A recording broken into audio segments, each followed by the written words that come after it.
नमस्कार मित्रमैत्रिणींनो, मोठी बातमी, महत्त्वाची बातमी, शिक्षकांच्या हिताची बातमी. राज्यातील शालेय शिक्षण अभ्यासक्रमात कृषी विषयाचा समावेश NEP-द्वारे केलेला आहे आणि त्याच्यावरती आता कार्यवाहीसुद्धा सुरू झालेली आहे आणि नुकतंच अधिवेशनामध्ये याच्यावरती चर्चासुद्धा झालेली आहे. चर्चा काय झाली? चर्चेला उत्तर काय मिळालं? कृषी शिक्षक शैक्षणिक या पदासाठी तुम्ही वाट पाहत असाल तर त्याची पात्रता काय असणार आहे आणि ही जी पदभरती आहे ती केव्हापासून सुरू होणार आहे, याच्या संदर्भात कोणताही प्रश्न तुमच्या मनामध्ये असेल तर व्हिडिओ शेवटपर्यंत नक्की पहा. आणि हो, पोर्टल शिक्षक भरती संदर्भातली गुड न्यूज यायला सुरुवात झालेली आहे. अशा बऱ्याच गुड न्यूज तुम्हाला ऐकायच्या आहेत, कारण तुम्हाला शिक्षक व्हायचं आहे. आपण युनिव्हर्स लॉ ऑफ अट्रॅक्शन याच्यावरती विचार करतो आणि त्याच्यावरती आपण कृतीसुद्धा करतो.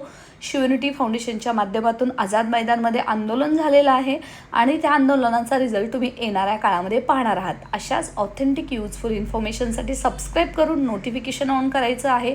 ज्यांना शिक्षक व्हायचे TIT दिलेली आहे आणि पुढच्या कोणतेही डाऊट्स असतील त्यांनी मेंटरशिप बॅच जॉईन करायची आहे, किंवा जर तुम्हाला TET पास व्हायचं असेल, TET पेपर 1 पेपर 2, तर आपली मास्टर टीचर बॅचसुद्धा जॉईन करा. या व्हिडिओच्या डिस्क्रिप्शन बॉक्समध्ये सर्व डिटेल दिलेले आहेत, अथवा तुमच्या मित्रमैत्रिणींना तर नक्कीच पोहोचवा. राज्यातील शालेय अभ्यासक्रमात कृषी विषयाचा समावेश करून त्याची अंमलबजावणी करण्याबाबत याच्या संदर्भातला जो प्रश्न आहे तो विचारलेला आहे. श्री भास्कर जाधव, सन्माननीय शालेय शिक्षण मंत्री, पुढील गोष्टींचा खुलासा करतील काय?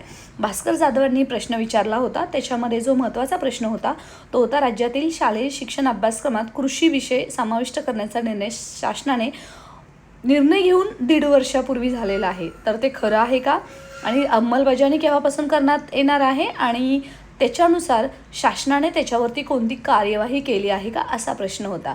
विधानसभेचं अधिवेशन चालू आहे, त्याच्यातल्या वेबसाईटवरून हे उत्तर काढलेलं आहे. मित्रमैत्रिणींनो, अशाच महत्त्वपूर्ण ऑथेंटिक माहितीसाठी लाईक करायला विसरायचं नाही आहे. मग आता दादा भुसे यांनी काय सांगितलेलं आहे? दादा भुसे यांनी सांगितलेलं आहे, हो हे खरं आहे. नवीन शैक्षणिक धोरण 2020नुसार इयत्ता 3री ते इयत्ता 10वीच्या शालेय अभ्यासक्रम निर्मितीमध्ये व्यवसाय शिक्षण विषयाची निर्मिती समिती समोर कृषी विषयाचा अभ्यासक्रम ठेवण्यात आलेला आहे. आणि अर्थातच ही जी अभ्यासक्रमाची अंमलबजावणी पुढील शैक्षणिक वर्षात टप्प्याटप्प्यानं करण्यात येणार आहे. तुमच्या मनामध्ये प्रश्न असेल, पुढील शैक्षणिक वर्ष म्हणजे हे येणारं शैक्षणिक वर्ष की त्याच्या पुढचं शैक्षणिक वर्ष? त्याचंसुद्धा उत्तर तुम्हाला या व्हिडिओमध्ये मिळणार आहे. सो स्टे कनेक्टेड, शेवटपर्यंत व्हिडिओ मित्रांनो नक्की पहा. आता त्याच्यामध्ये पाहतोय आपण की राष्ट्रीय शिक्षण धोरण आहे NEP-नुसार, किंवा जो राष्ट्रीय अभ्यासक्रम आराखडा आहे शालेय शिक्षण विभागाचा 2023नुसार आणि 2024नुसार कृषी विषय घटकाचा समावेश करण्यात आलेला आहे. आणि त्याच्यानुसार जे त्यांनी उत्तर दिलेलं आहे, 3री ते 5वी स्तरासाठी कार्य शिक्षण विषयात, 6वी ते 10वी स्तरासाठी व्यवसाय शिक्षण विषयात करण्यात आलेली आहे. सदर अभ्यासक्रम मंजुरीसाठी सुकाणू समितीसमोर ठेवण्यात आलेला आहे. बरं, आता याची पात्रता काय आहे हे त्यांनी जे उत्तर जे ऑफिशियल भाषेमध्ये दिलेलं आहे ते तुम्ही पाहणार आहात, आणि नंतर तुमच्या समजणारी तुमच्या विषयाची पात्रतासुद्धा आपण या व्हिडिओमध्ये सांगणार आहोतच. आता पहा, यांनी काय सांगितलेलं आहे, इयत्ता 3री ते 5वी या स्तरासाठी कार्यशिक्षण या विषयांतर्गत इयत्ता 3रीसाठी परसबागेतील कार्य, पशुपक्ष्यांशी निगडित व्यवसाय, इयत्ता 4थीसाठी स्थानिक पिके व परसबाग व शेतीपूरक व्यवसाय, इयत्ता 5वीसाठी परिसरातील शेती व शेतीपूरक व्यवसाय, शेतीपूरक व्यवसायाचे प्रकार या घटकांचा समावेश करण्यात आलेला आहे. तसेच इयत्ता 6वीसाठी शालेय परसबाग व जैवविविधता, इयत्ता 7वीसाठी अधिवास उद्यान व शालेय रोपवाटिका संगोपन, इयत्ता 8वीसाठी सेंद्रिय शेती, पाळीव प्राण्यांचे पोषण, खाद्य व काळजी व इयत्ता 9वीसाठी तृणधान्य उत्पादन, बागकाम, तसेच इयत्ता 10वीसाठी संरक्षित शेती, तंत्रज्ञान व कुक्कुटपालन या हे घटक आहेत. आणि याच्यानुसार जी पात्रता आहे ती कोणत्या विषयाची असेल ते समजणं तितकंच गरजेचं आहे. मित्रांनो, भारत हा कृषीप्रधान देश आहे आणि त्यामुळे कृषीकडे कुठेतरी दुर्लक्ष होत होतं. म्हणूनच कृषी विषयाचा समावेश शैक्षणिक पात्रता म्हणजे शालेय अभ्यासक्रमातच महाराष्ट्र शासनाने आणलेला आहे आणि तो NEP-नुसार सर्वच राज्यभर बंधनकारक. याची जी पात्रता आहे ती सायन्सचे टीचर्स आहेत ते सुद्धा याच्यासाठी पात्र आहेत. म्हणजे सायन्स म्हणजे ज्यांचं बायोलॉजी आहे स्पेशली किंवा सायन्समध्ये बायोलॉजीमध्ये सुद्धा वेगवेगळ्या सबस्ट्रीम आहेत, ते सुद्धा या विषयासाठी पात्र आहेत. दुसरी पात्रता कोणती, तर ज्यांचं डिप्लोमा झालेलं आहे, ॲग्रिकल्चरमध्ये झालेलं आहे, ते सुद्धा याच्यासाठी पात्र आहेत. सोबतच ॲग्रिकल्चरसोबत हॉर्टिकल्चरसुद्धा ज्यांचं झालेलं आहे किंवा ॲग्रिकल्चर समकक्ष एखादी डिग्री झालेली आहे, ते सुद्धा याच्यासाठी पात्र आहेत. आणि अशा प्रकारे ही तुमची बेसिक म्हणजे जी रिक्वायर्ड आहे शैक्षणिक पात्रता ती अशा प्रकारे आहे.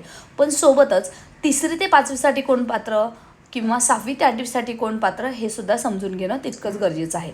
मित्रांनो, आपण पाहतोय की जे 3री ते 5वीसाठी पात्रता पाहताना त्याचा अर्थातच डी.एड असायला हवं त्या उमेदवाराचं, सोबतच त्याची TET-सुद्धा असायला हवी. TET पहिला पेपर तर असायला हवाच, आणि सोबतच त्यांचं डिप्लोमा ॲग्रिकल्चरमध्ये झालेलं असायला हवं किंवा त्यांचं हॉर्टिकल्चरमध्ये डिप्लोमा झालेला असायला हवा. परंतु जे इयत्ता 6वी ते 10वीसाठी पात्र आहेत त्याच्यामधली पात्रता तुम्ही पाहू शकता की ॲग्रिकल्चर असायला हवं आणि सोबतच पदवी हॉर्टिकल्चर या दोन्हीमधली कोणती पदवी असायला हवी. किंवा इतर ॲग्रिकल्चर समकक्ष काय आहे, तर बायो आहे, ज्यांचं सायन्स झालेलं आहे ते सुद्धा याच्यासाठी पात्र आहेत. आणि अर्थातच TET-चा दुसरा पेपर किंवा CTT-चा दुसरा पेपर आणि B.एड अशी 6वी ते 10वीसाठी पात्रता आहे.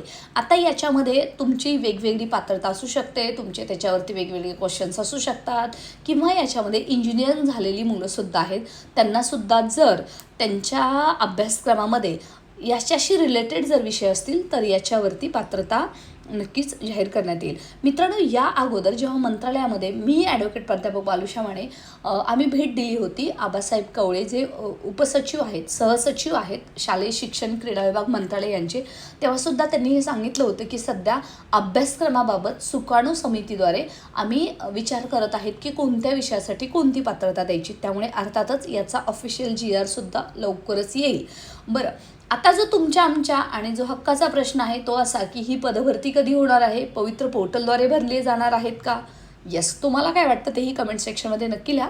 आमचं उत्तर असं आहे, यस, ही सर्व पदं पवित्र पोर्टल पदभरती अंतर्गतच भरली जाणार आहेत. त्यामुळे लाईक केलं नसेल तर लाईक नक्की करा मित्रांनो.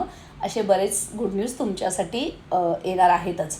बरं, आता ही पदं आहेत ती आत्ताच्या TAIT 2025मध्ये ज्यांनी दिलेली आहे त्याच्यामध्ये भरली जातील का, की ही पदं जी येणाऱ्या काळामध्ये 4थी टेट जो सो कॉल्ड अजून होणार आहे पुढच्या वर्षी, जर तुम्ही पुढच्या वर्षीच्या TAITची वाट पाहत असाल ना तर मित्रांनो तरीसुद्धा तुम्ही मेंटरशिप बॅच जॉईन करा, तुम्हाला त्याचा लाभ झाल्याशिवाय राहणार नाही. कारण आता सध्या ऑफर्स आहेत, नंतर त्याची प्राईस किती वाढेल गॉड नोज, कारण खूप लोकांची ती पसंती आहे. परंतु नेहमी कमेंट्समध्ये प्रश्न असतो, मॅडम 4थी टेट कधी होणार आहे, त्यांच्यासाठी हे आवर्जून सांगावं असं वाटलं म्हणून फक्त ॲडिशन करते. बरं, ही जी पद आहेत कृषी शैक्षणिक पात्रता, बघा दादा भुसे यांनी उत्तर दिलेलं आहे. त्यांनी सांगितले पुढील शैक्षणिक वर्षामध्ये, म्हणजे आता सुकाणू समितीचा अहवाल जर हा पवित्र पोर्टलवरती जाहिराती टाकताना जर आला, तोपर्यंत जर आला तर ही पदं आत्ता या शिक्षक भरतीमध्ये भरली जातील ज्यांनी TAIT 2025मध्ये दिलेली आहे. जर तोपर्यंत नाही आला तर दुसऱ्या टप्प्यामध्ये पहा मित्रांनो, सध्या पोर्टल भरतीचं काहीच सांगता येत नाही. जसं आपण एकीकडे म्हणतो पोर्टल भरती जुगार आहे, तसं पोर्टल भरती अफलातून यश आपल्याला मिळवून देण्याची संधी आहे. कारण सध्या शासन आहे, शक्यता फार कमी आहे की पहिल्या टप्प्यामध्ये ही जी पदभरती आहे ती पदं भरली जातील, परंतु दुसरा टप्पा होणार आहे शिक्षक पवित्र पोर्टल भरती 2 टप्प्यात होणार आहे. हे कसं, तर तुम्ही जे काही सेल्फ सर्टिफिकेशन फॉर्म केलेला आहे त्याच्यामध्ये बघा पहिला टप्पा लिहिलेला आहे, क्लिअर कट लिहिलेला आहे. त्यामुळे पोर्टल भरती 2 टप्प्यामध्ये होणार आहे. तोपर्यंत यांचा अहवाल आला तर ठीक आहे एप्रिल महिन्यामध्ये, आणि जर यांचा अहवाल आला नाही, निकष काय म्हणजे एखाद्या जागेसाठी किंवा कृषी शिक्षकाचे एक्झॅक्टली ऑथेंटिक निकष काय ऑफिशियली आत्ता जे आपण सांगितलेलं आहे तो याचा सारांश सांगितलेला आहे, परंतु ऑथराईज याचं जेव्हा GR येणार आहे, परिपत्रक येणार आहे, त्याच्यानुसार जर एप्रिल महिन्यामध्ये ते आलं तर अर्थातच जेव्हा आपल्याला मे महिन्यामध्ये प्राधान्यक्रम सुरू होतील तेव्हा मात्र तुम्हाला ती भरती या पहिल्या टप्प्यामधून होईल. परंतु पहिल्या टप्प्यामधून जरी झाली नाही तर मित्रांनो निराश व्हायचं नाही, दुसऱ्या टप्प्यामध्ये ही पदं भरली जाणार आहेत. कारण 1-1.5 वर्षापासून हा निर्णय घेतलेला आहे, याला फार उशीर झालेला आहे. 2023चा निर्णय, शालेय शिक्षण आराखडा 2024चा निर्णय, तरी उशीर झालेला आहे. त्यामुळे तुम्ही आता याची कोणतीही टेन्शन घेऊ नका. तुम्ही जर या विषयांसाठी पात्र असाल तर मात्र नक्की जी पात्रता सांगितलेली आहे त्याच्यामध्ये तुम्हाला याचा लाभ होणार आहे आणि हजारो पदं भरली जाणार आहेत मित्रांनो. पहिल्यांदा हा विषय येतोय आणि हळूहळू तो टप्प्यानुसार तो वरती गेली जाणार आहे, हेही लक्षात ठेवा. म्हणजे पहिल्यांदा ते 1ली ते 3री ते 5वीसाठी पहिल्यांदा 3रीला जर हा विषय जर सुरू केला तर तोच विषय तो इयत्ता 6वीला सुरू करणार आहेत पहिल्या वर्षासाठी. दुसऱ्या वर्षी 6वी ते 7वी, नंतर 8वी, नंतर 9वी, नंतर 10वी, असा 1-1 वर्षानुसार त्याचा स्तर आहे तो वाढत जाणार आहे. म्हणूनच सांगते की ते 4थीची जर तुम्ही वाट पाहत आहेत ना मित्रांनो तरीसुद्धा तुमच्यासाठी मोठी पदभरती आहे, काळजी करायचं नाही आहे. कारण जेव्हा आपण हा व्हिडिओ पाहतोय आपण प्रामाणिकपणे प्रयत्न करतोय म्हणून छाती ठोकपणे तुमच्यापर्यंत माहिती सांगतोय आणि तुम्हाला त्याचा लाभ होईल याच्याबद्दल शंकाच नाही आहे. अशाच ऑथेंटिक माहितीसाठी स्टे कनेक्टेड. जेव्हा GR येईल तेव्हा मी तुमच्यापर्यंत नक्की पोहोचू.